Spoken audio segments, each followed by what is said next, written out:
Sebab kau setia, ku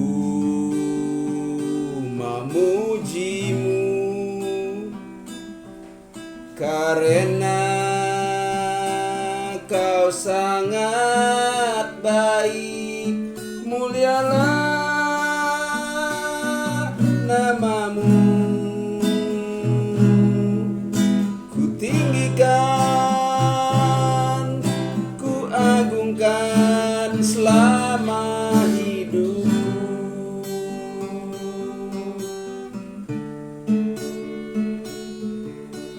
Ku bersyukur sebab kau setia, ku memujimu, karena kau sangat baik. Mulialah namamu, ku tinggikan, ku agungkan selama hidupku.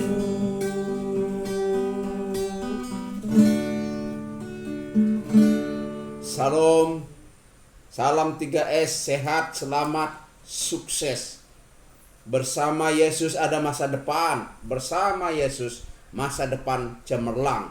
Pasti, pasti, pasti. Bersyukur. Kita membahas tentang bersyukur. Pada bulan Februari sampai Maret biasanya masyarakat merayakan panen dengan pesta makan nasi baru sebagai tanda ucapan syukur kepada Tuhan. Ini masyarakat di daerah saya, di Kabupaten Bengkayang dan juga di Kabupaten Landak. Mungkin di tempat-tempat lainnya di Kalimantan. Sebagai tanda ucapan syukur mereka kepada Tuhan, mereka membuat pesta sederhana, pesta sedang-sedang, bahkan mungkin ada pesta yang agak lebih besar. Pada bulan Mei biasanya murid SMK, SMA menerima kelulusan dan mereka bersyukur. Bulan Juni ada banyak yang naik kelas, menerima raport. Itu anak SD, SMP, anak SMA dan sebagainya. Ada juga yang sembuh dari sakit lalu mengucap syukur. Ada yang syukur sunatan, ada yang syukur karena mereka menikah. Untuk mengarahkan kita supaya ada arahan yang baik, ada 3 pertanyaan yang harus kita jawab bersama. Mengapa kita bersyukur? Kedua, bagaimana caranya bersyukur? Ketiga, kapan kita bersyukur? Alkitab menjelaskan kepada kita hal-hal ini. Mengapa kita bersyukur? Ada banyak alasan, tapi saya mengambil 5 saja yang alasan mengucap syukur. Yang pertama, karena kita diperintahkan oleh Tuhan supaya kita senantiasa mengucap syukur. Ucaplah syukur senantiasa.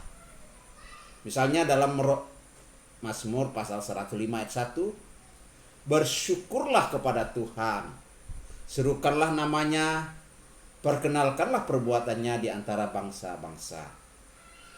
Kita bersyukur karena diperintahkan oleh Tuhan. Tetapi juga kita bersyukur karena Tuhan itu baik. Haleluya, bersyukurlah kepada Tuhan sebab Ia baik, bahwasanya untuk selama-lamanya kasih setianya. Mazmur 106 ayat 1. Alasan yang ketiga mengapa kita mengucap syukur adalah karena Tuhan mendengar doa, Tuhan menjawab doa, Tuhan mengabulkan doa. Misalnya dalam Mazmur pasal 107 ayat 8 ayat 9. Biarlah mereka bersyukur kepada Tuhan karena kasih setianya, karena perbuatan-perbuatan yang ajaib terhadap anak-anak manusia, sebab dipuaskan jiwanya dan yang dahaga, dan jiwa yang lapar dikenyangkannya dengan kebaikan. Bersyukur kepada Tuhan karena Ia baik. Kemudian kita bersyukur atau manusia bersyukur karena diselamatkan. Mazmur 107 ayat 15 dan ayat 16. Biarlah mereka bersyukur kepada Tuhan karena kasih setianya, karena perbuatan-perbuatannya yang ajaib terhadap anak-anak manusia. Sebab dipecahkannya pintu-pintu tembaga dan dihancurkannya palang-palang pintu besi. Tuhan menjawab doa, Tuhan menyelamatkan. Ada orang yang sesat jalannya, itu dalam kisah Mazmur pasal 107 ini. Mereka lapar, haus, tapi mereka berseru-seru, mereka berdoa kepada Tuhan. Dan Tuhan menunjukkan jalan. Dan mereka bersyukur. Ada juga yang sudah masuk penjara, dikatakan dikunci. Dan mungkin menunggu hari kematian. Mungkin ada hukuman mati. Tetapi rupanya Tuhan melepaskannya. Itu yang disebut dengan Tuhan menyelamatkannya. Yang terakhir, yang kelima, mengapa kita bersyukur kepada Tuhan? Karena Tuhan memberkati. Mazmur pasal 107 ayat 31 sampai ayat 37. Biarlah mereka bersyukur kepada Tuhan karena kasih setianya, karena perbuatan-perbuatan yang ajaib terhadap anak-anak manusia. Biarlah mereka meninggikan Dia dalam jemaat umat itu dan memuji-muji Dia dalam majelis para tua-tua. Dibuatnya sungai-sungai menjadi padang gurun dan pancaran-pancaran air menjadi tanah yang subur, menjadi padang asin oleh sebab kejahatan orang-orang yang diam di dalamnya. Dibuatnya padang gurun menjadi kolam air dan tanah kering menjadi pancaran-pancaran air. Ditempatkannya di sana orang-orang lapar dan mereka mendirikan kota tempat kediaman. Mereka menabur di ladang-ladang dan membuat kebun-kebun anggur yang mengeluarkan buah-buahan sebagai hasil.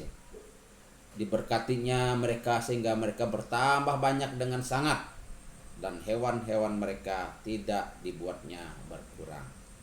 Bersyukur kepada Tuhan karena Tuhan memberkati mereka. Yang miskin berkecukupan, bahkan berkelimpahan.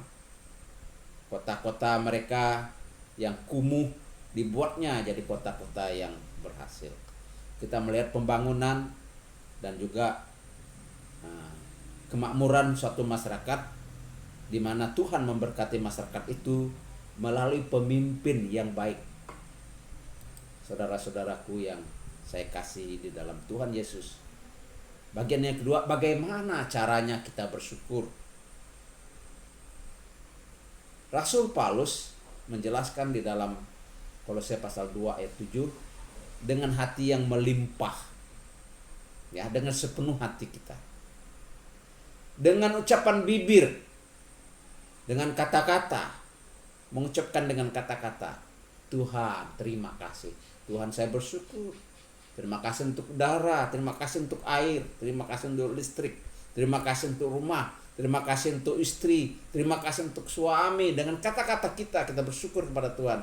Terima kasih untuk anak-anak, terima kasih untuk berkat hari ini, terima kasih untuk dompet yang Tuhan senantiasa isi. Terima kasih untuk kesehatan. Dengan nyanyian-nyanyian pujian, Daud senang memuji Tuhan. Maria juga memuji Tuhan ketika dia mendengar bahwa dia dikaruniai oleh Tuhan. Dan dia menyanyi memuji Tuhan. Dengan merayakannya, dengan pesta, ajak orang makan, ajak orang bersukacita, makan, minum bersama-sama. Tuhan senang kalau kita senang. Tuhan sedih kalau kita sedih. Jadi mari kita bergembira, kita bersyukur. Boleh silakan pesta, jangan sampai pesta pora. Karena ungkapan pesta, makan bersama, ajak orang bersukacita, itu hal yang baik. Jangan lupa ajak saya juga ya. Dengan berkorban persembahan, memberi persembahan. Dengan korban memberi kepada Tuhan, memberi kepada hamba-hambanya. Baik berupa uang, baik berupa barang, berupa hasil panen. Ya, dengan berkorban. dengan mengunjungi hamba Tuhan, mengunjungi janda yatim piatu, dengan mengunjungi panti asuhan, panti jompo, ke tempat-tempat orang yang miskin, kita berbagi-bagi berkat. Nah, itu ibadah yang murni dalam Yakobus pasal 1 ayat 27. Ibadah yang baik, ibadah yang murni sebagai rasa syukur kita pergi ke tempat-tempat itu. Ada hamba Tuhan, anak Tuhan yang mengasihi Tuhan. Dia memperhatikan keperluan hamba Tuhan. Hamba Tuhan sudah berdoa lama dan sudah nabung cukup lama untuk membeli kulkas, tetapi tidak cukup-cukup. Lalu dia pergi berkunjung. Lalu dia tanya apa kira-kira yang menjadi pokok doanya. Lalu dia menyampaikan. Kemudian ketika hamba Tuhan ini pergi ke pasar, lalu dipanggilnya.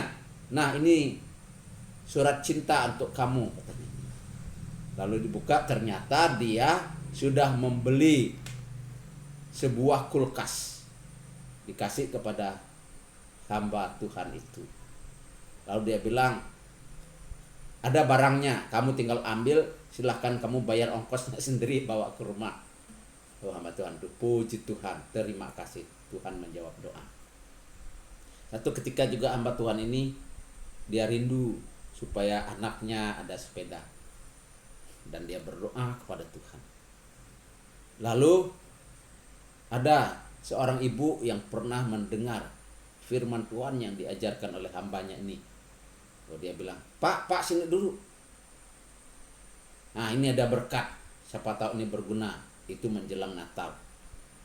Ini keperluan untuk Bapak bisa Natal ya. Sebelah. Lalu hamba Tuhan itu bilang, jangan Bu. Malah dia yang khotbahin hamba Tuhan itu. Ngapa kamu jangan? Itu berarti kamu sedang menutup keran berkat bagi saya kalau kamu tidak menerima. Oh ya, baiklah kalau begitu, semoga Tuhan melancarkan rezekinya. Lalu hamba Tuhan itu mengambil uang itu, kemudian dia membeli sepeda untuk anaknya sebagai hadiah. Itulah tandanya bersyukur kepada Tuhan, yaitu dengan memberi. Terima kasih kepada anak-anak Tuhan yang suka memperhatikan, yang suka memberi kepada hamba-hamba Tuhan, yang senang memberi kepada anak-anak panti asuhan. Tuhan memberkati. Saudara-saudara yang sudah pergi ke panti, itu adalah tanda bersyukur. Ada yang merayakan ulang tahunnya di panti, bagus itu, terima kasih. Ada yang memberi hadiah kepada anak-anak panti, itu tanda bersyukur. Itu cara bersyukur, terima kasih. Ada yang bawa makanan, bawa pakaian, bawa beras. Ada tokoh yang menyiapkan tiap bulannya berkarung-karung beras supaya anak-anak panti tersedia makanannya. Terima kasih, Tuhan memberkati saudara berlimpah-limpah. Bagian yang ketiga, kapan saatnya kita bersyukur? Dalam 1 Tesalonika pasal 5 ayat 18, mengucap syukurlah dalam segala hal, sebab itulah yang dikehendaki Allah di dalam Yesus Kristus bagi kamu. Kapan kita mengucap syukur? Saat doa dikabulkan, saat sembuh dari sakit, saat kita menerima berkat-berkat Tuhan, saat kita panen, saat kita naik kelas, saat kita lulus. Pak, bolehlah kita bersyukur saat susah? Boleh, silakan, malah unik itu, bagus itu. Karena bersyukurlah dalam segala hal. Itu yang dikehendaki oleh Tuhan. Baik susah, senang, cukup ataupun kurang, sedang diberkati atau sedang kemalangan, bersyukur kepada Tuhan. Saudaraku yang dikasihi oleh Tuhan, dalam segala hal, artinya dalam segala keadaan, saat kita sakit, saat kita sehat, saat kita paceklik, saat kita panen, saat panen kita gagal, saat kita susah, saat kita senang, saat kita gagal, saat kita berhasil, saat kita rugi, saat kita untung pun kita harus bersyukur kepada Tuhan. Kesimpulannya, kita harus selalu mengucap syukur karena banyak sebab. Kita juga harus mengucap syukur dengan cara-cara memberi, berkorban, memperhatikan berkorban untuk Tuhan, berkorban untuk hamba-hamba Tuhan melalui hambanya yang melayani. Silakan berbagi untuk orang-orang yang memerlukannya, anak-anak panti, janda, yatim piatu. Kita harus mengucap syukur dalam segala hal, dalam segala keadaan. Saudara-saudaraku, saudara orang baik, pro kebaikan. Saudara dan saya orang baik. Kita terus belajar kepada orang-orang yang baik. Kita terus melakukan perbuatan baik. Roh Kudus akan memampukan kita semua. Lakukan terus kebaikan. Jika ada orang yang mengejek, maju terus. Jangan dengar ejekan itu, abaikan itu. Jika orang yang mengolok-olok, jika orang yang menghina, jika orang yang menantang kita, abaikan itu. Kita maju terus bersama dengan Tuhan demi kebaikan, demi kemajuan pekerjaan Tuhan. Bersama Yesus ada masa depan, bersama Yesus masa depan cemerlang. Pasti. Haleluya.